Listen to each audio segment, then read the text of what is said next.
ओम शांति। एक अनोखा अनुभव दादा विश्वरतन जी का ऑटोबायोग्राफी का दूसरा चैप्टर आज हम सुनेंगे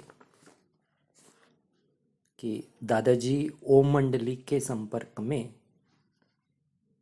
कैसे आए। इस चैप्टर में आपको बताया जाता है कि दादाजी इस प्रकार बताते हैं कि जब मैं इंटर साइंस में पढ़ रहा था तब उन दिनों सुना था अथवा पेपर में पढ़ा कि ओम मंडली हैदराबाद से शिफ्ट होकर कराची में आ गई है और कोई भी वहाँ जाकर उनसे ज्ञान प्राप्त कर सकता है, परंतु वहाँ जाने के पहले पत्र लिखकर उनसे टाइम निश्चित करना होगा।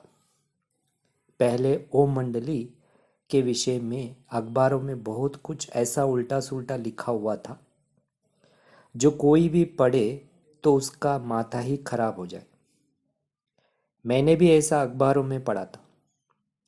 मैंने सोचा कि हैदराबाद से कराची में आए हैं तो रूबरू जाकर देखूं कि ये कौन है, क्या है और क्या समझाते हैं, इनकी इतनी ओपोजिशन क्यों है, कारण क्या है। ये सब समझने की इच्छा उत्पन्न हुई तो मैंने उनको एक कार्ड लिखा कि मैं आपका ज्ञान समझना चाहता हूँ। आप मुझे टाइम बताइए कि मैं किस समय आपके पास वहाँ पे आऊँ। दूसरे दिन ही उसका उत्तर आया कि इस टाइम पर इस स्थान पर भले आ सकते हो। मैं उसी टाइम पर वहाँ गया। मैं वहाँ जाकर जो व्यक्ति गेट पर खड़ा था उसको अपने समय निर्धारित का कार्ड दिया और वह अंदर स्वीकृति लेने गया। इतने में एक कार वहाँ आई और वह कार गेट से अंदर गई। थोड़ी दूर पर वह कार खड़ी हो गई और उसमें से बाबा उतरकर अंदर चले गए। मैं बाबा की पर्सनालिटी देख सोचा कि क्या इनके लिए लोग ऐसे लिखते हैं, ये ऐसे हो नहीं सकता है। फिर तो मुझे भी अंदर बुलाया गया और मुझे जसू बहन, जो शांतामणि दादी की बाबी थी, उसने ज्ञान समझाया। उस दिन आत्मा का पाठ पक्का कराया कि तुम आत्मा हो, तुम शरीर नहीं हो, लेकिन शरीर की सभी कर्मेंद्रियों को चलाने वाली तुम मालिक आत्मा हो। सारा घंटा ही उस एक पॉइंट पर समझाया। मुझे बहुत अच्छा लगा। फिर उसने कहा कि आप कल आना। दूसरे दिन मैं उस टाइम पर गया। जसू बहन तो और कार्य में बिजी थी, तो फिर मुझको सीतू बहन ने समझाया। उसने फिर परमात्मा कौन है, क्या करता है, उस पर मुझको 1 घंटा समझाया। वह भी मुझको बहुत अच्छा लगा। उसने फिर तीसरे दिन आने के लिए कहा। ऐसे में रोज जाकर ये 7 दिन का कोर्स पूरा किया। कोई भी बीच में प्रश्न नहीं पूछा। सब कुछ ठीक समझ में आ रहा था।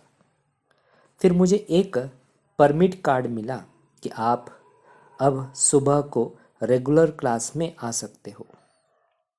फिर मैं रोज सुबह को निश्चित समय पर क्लास में आने लगा और अपने ही क्लास में आ सकते हो तो आने लगा। तो उन दिनों में बाबा सवेरे उठकर रोज ज्ञान की पॉइंट्स लिखते थे और मुख्य बहनों में से कोई एक बहन उन पॉइंट्स को पढ़कर क्लास में आती थी और अपने ही तरीके से ज्ञान की उन बातों को स्पष्ट करती थी अथवा क्लास कराती थी। वो पॉइंट्स पढ़कर नहीं सुनाती थी, ऐसे रेगुलर क्लास में आता रहा, ज्ञान सुनता रहा और मुझे अंदर की शांति, आनंद और खुशी की अनुभूति होने लगी। साथ साथ ये भी देखा कि यहाँ ओम मंडली की कन्याएं, माताएं कितनी मीठी, पवित्र दृष्टि वाली है। बाहर वाली दुनियावी कन्याओं और यहाँ की कन्याओं में रात दिन का अंतर देखा। बस उसके चेहरे और आंखों में पवित्रता की झलक और पवित्र दृष्टि वृत्ति को देखकर मैं समझ गया कि यही सच्चा परमात्मा ज्ञान है और इन बहनों को परमात्मा स्वयं ही आकर ज्ञान देता है, जिससे ऐसी पवित्र सुख शांतिमय जीवन बना रही है। मैंने बाहर में जो कुछ अखबारों में पढ़ा था वह सब उड़ गया। समझा कि वह सब 100% गलत है। बस मैंने तो अंदर में प्रतिज्ञा कर ली कि मैं इस ज्ञान को अभी कभी नहीं छोड़ूंगा, रेगुलर आता रहूंगा। ऐसे ही कहे कि मैं बुद्धि से सरेंडर हो गया, परमात्मा का बच्चा बन गया अथवा इस परिवार में आ गया। ये बात 2-3 मास तक अपने लौकिक माँ बाप को नहीं बताई थी कि मैं सुबह को ओम मंडली में जाता हूँ। मैंने समझा कि मालूम नहीं कि ये क्या समझेंगे कि हमारा बच्चा कहाँ जाकर फंसा है, क्योंकि उन्होंने भी अखबारों में ऐसा पढ़ा जरूर होगा। परंतु जब मैं परमात्मा का पक्का बच्चा बन गया तब सोचा कि अपने परिवार वालों को भी इस ज्ञान में लाऊं। मैंने उनको कहा कि मैं आजकल ओम मंडली में जाता हूँ, वहाँ बहुत अच्छा ज्ञान देते हैं, आप भी वहाँ चलकर ये ज्ञान सुनो। वे कहने लगे, नहीं नहीं, सारी सिंध उन्हों के खिलाफ है, अखबारों ने तो ओम मंडली का नाम ही बदनाम किया हुआ है, आप क्यों वहाँ जाते हो? मैंने उनको कहा कि आपका मेरे में विश्वास है? तो उन्होंने कहा कि हाँ, हम जानते हैं कि आप गलत स्थान पर कभी नहीं जाएंगे, लेकिन ये सिंध के जो सारे लोग हैं वे क्या सभी अंधे हैं?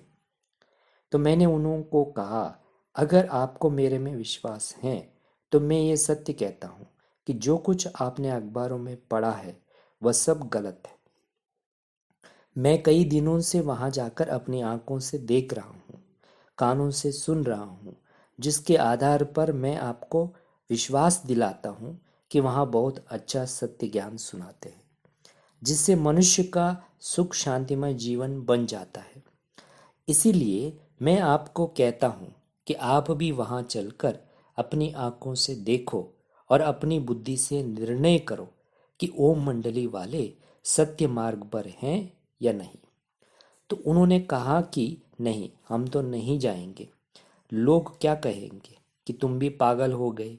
मैंने कहा कि मैं वहाँ जा रहा हूँ तो क्या मैं पागल हूँ तो जो वहाँ जा रहा हूँ?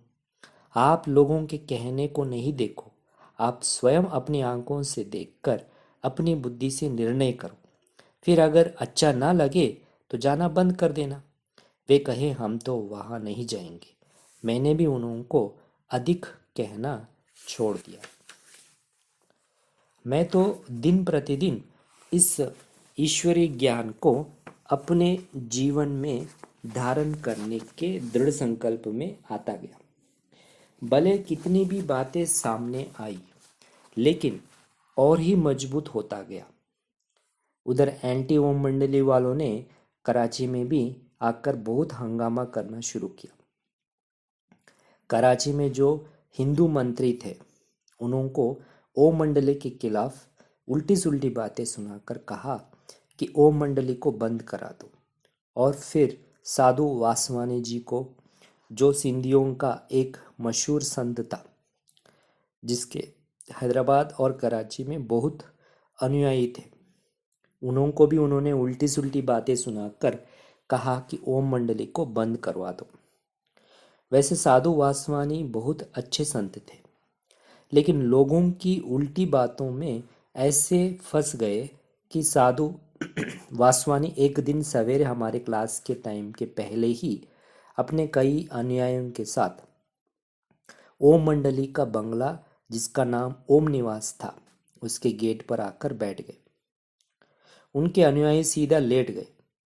बाहर वाले स्टूडेंट्स जो सवेरे क्लास में आते थे उनको गेट के अंदर जाने की नहीं दिया और बहुत नारे लगाने लगे। मैं भी वहाँ क्लास के टाइम पर गया और जैसे ही गेट पर पहुँचा तो देखा कि साधु वासवानी और उनके अनुयायी पिकेटिंग कर रहे हैं। मैं सोच में पड़ गया कि अब मैं क्या करूं। अंदर में सोच चल रहा था कि कैसे भी अंदर जरूर जाना है, क्लास मिस नहीं करनी है। विचार करते करते ख्याल आया कि इस बंगले के पीछे एक गली है, वहां से भी जरूर अंदर जाने का कोई गेट होगा। पहले कभी पीछे वाली गली में गया नहीं था, ना वह गेट देखा था। जब उस गली में गया तो देखा कि वहाँ गेट तो है लेकिन वह भी बंद है। लेकिन उसकी साइड में एक छोटा सा रास्ता है, वहाँ कोई नहीं था, पिकेटिंग आदि भी नहीं थी। मैं उस पैसेज से अंदर चला गया और जाकर क्लास में बैठ गया। ओम मंडली में अंदर रहने वाले सभी परिवारों के भाई बहन तो क्लास में बैठे ही थे। बाहर के स्टूडेंट्स में से और कोई भी क्लास में नहीं था। बैठे हुए सभी भाई बहन मुझे देखकर आश्चर्य खाने लगे कि ये आज अंदर कैसे आया और मेरे से पूछने लगे। तो फिर मैंने उन्हों को बताया कि कैसे मैंने गेट पर पिकेटिंग हो रही थी और मैं कैसे पीछे वाले पैसे से अंदर आया हूँ।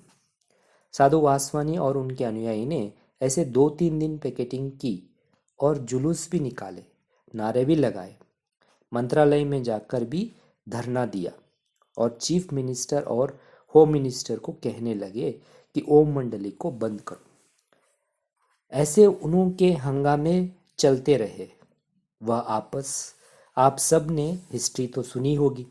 फिर 1-2 मास के बाद मैंने फिर अपने माता पिता को कहा कि आप वहाँ चलकर ये ज्ञान जरूर समझो, लेकिन वहाँ कहे कि हम तो वहाँ पाँव भी नहीं रखेंगे, तो मैंने छोड़ दिया। 1-2 मास के बाद मैंने फिर उनको कहा कि मैं अब आपको साफ बताता हूँ, मैं अभी प्रभु का बन चुका हूँ। मैं हूँ प्रभु की तरफ और आप हो माया अथवा आसुरी संसार की तरफ। माया और प्रभु इकट्ठे नहीं रह सकते। तो अगर आप ये ज्ञान लेकर प्रभु के परिवार के नहीं बनते हो तो ये आप पक्का समझना कि मैं कभी ना कभी आपको छोड़कर प्रभु की तरफ चला जाऊंगा। वे कहने लगे कि ऐसे कैसे होगा?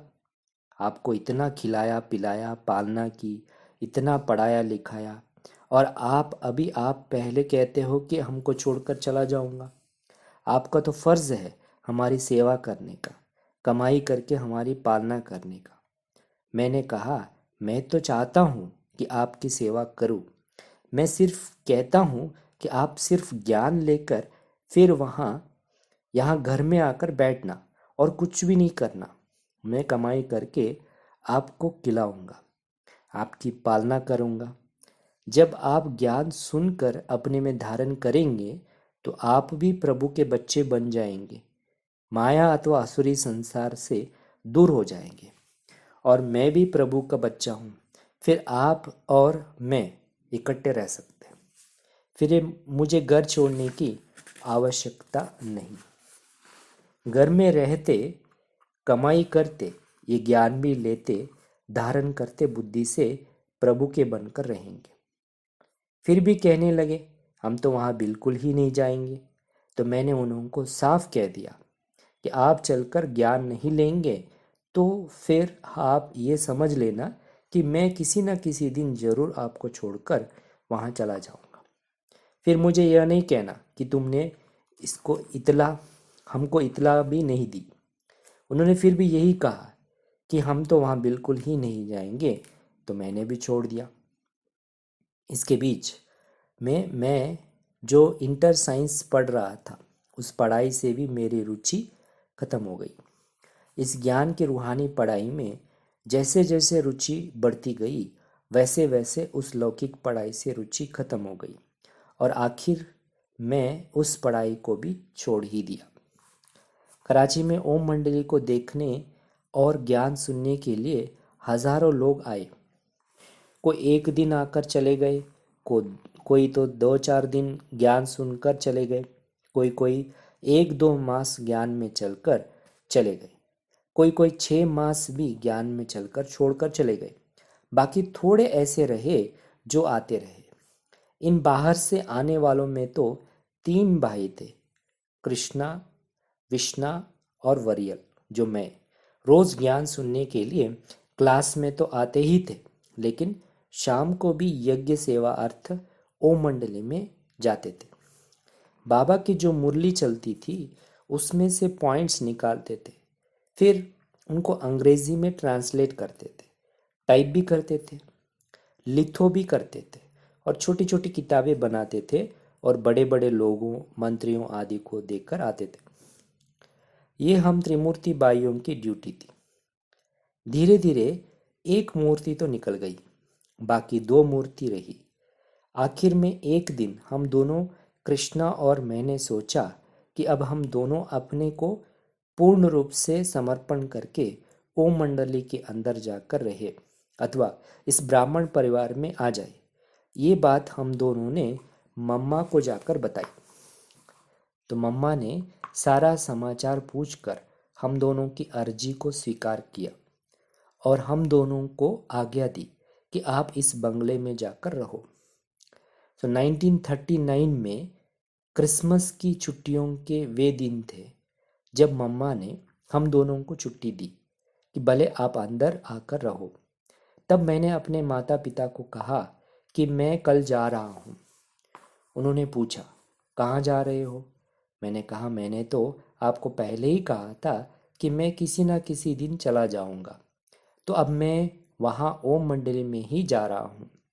वे तो फिर रोने लगे, कहने लगे, ऐसे कैसे होगा, अब हमारा क्या होगा, हमारी संभाल कौन करेगा, आदि आदि। मैंने कहा कि आपको इतना कहा, लेकिन आपने मेरी बात को माना ही नहीं। अभी भी आप हमारी ये बात मानो कि वहाँ चलकर ज्ञान लो और अपने जीवन को ये ज्ञान धारण कर प्रभु के बन जाओ, तो फिर मैं अभी भी आपके साथ रह सकता हूँ और घर में रहते कमाई करके आपकी पालना करता रहूँगा। फिर भी वे तो अपनी बात पर ही अटक रहे, ज्ञान सुनने की कोई इच्छा ही नहीं दिखाई। दूसरे दिन सुबह को मैंने उनको कहा कि अब मैं जा रहा हूँ। ऐसे बोलकर जैसे ही मैं अपने कपड़े आदि लेने के लिए अलमारी खोली तो देखा मेरे कपड़े आदि वहाँ है ही नहीं। उन्होंने वहाँ से मेरे कपड़े निकालकर किसी पेटी में छिपा कर रख लिए। उन्होंने सोचा कि कपड़ों के सिवाय ये कैसे जाएगा, परंतु मैं अपने दृढ़ संकल्प में था कि मुझे जाना जरूर है। मुझे याद आया कि एक ड्रेस मैंने धोबी को धोने के लिए दिया था, वही लेकर चला जाता हूँ। बस अपनी साइकिल उठाई और चल पड़ा और धोबी से वह ड्रेस ली और सीधा उस बंगले पर गया जहाँ के लिए मुझको मम्मा ने आज्ञा दी थी। 2 ड्रेस, कुर्ता पैजामा आदि पहने हुए थे और दूसरा धोबी से लेकर आया। उनसे ही अपने को चलाता रहा। एक ड्रेस पहनता था तो दूसरी ड्रेस रोज अपने हाथों से धुलाई करता था। ऐसे चलता रहा। 8-10 दिन के बाद मैंने लौकी के घर में चक्कर लगाया और उनको कहा कि अभी भी आप सोचो और ज्ञान में आ जाओ। उन्होंने नहीं माना और उन्होंने जो हमारे वस्त्र छिपा कर रखे थे वे भी निकाल कर दिए। उन्होंने सोचा कि ये अब वापस आने वाला नहीं है, तो फिर हम इसके वस्त्र रखकर क्या करें। मैं वह वस्त्र लेकर चला आया।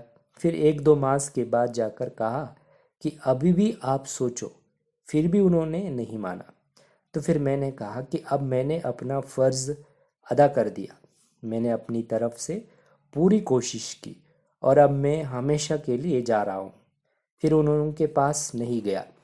ऐसे ही कहे कि मैं अपने तन और मन सहित पूर्ण रूप से बाप दादा के पास समर्पण हो गया, अर्थात मरजीवा जन्म ले लिया और अंदर में ये प्रतिज्ञा कर ली कि बाबा हमको जैसे चलावे, जहाँ भेजे, जो भी सेवा देवे अथवा जो भी आज्ञा करे, अर्थात जो भी श्रीमत हो मैं पूर्ण रूप से पालन करूँगा। अच्छा, ओम शांति।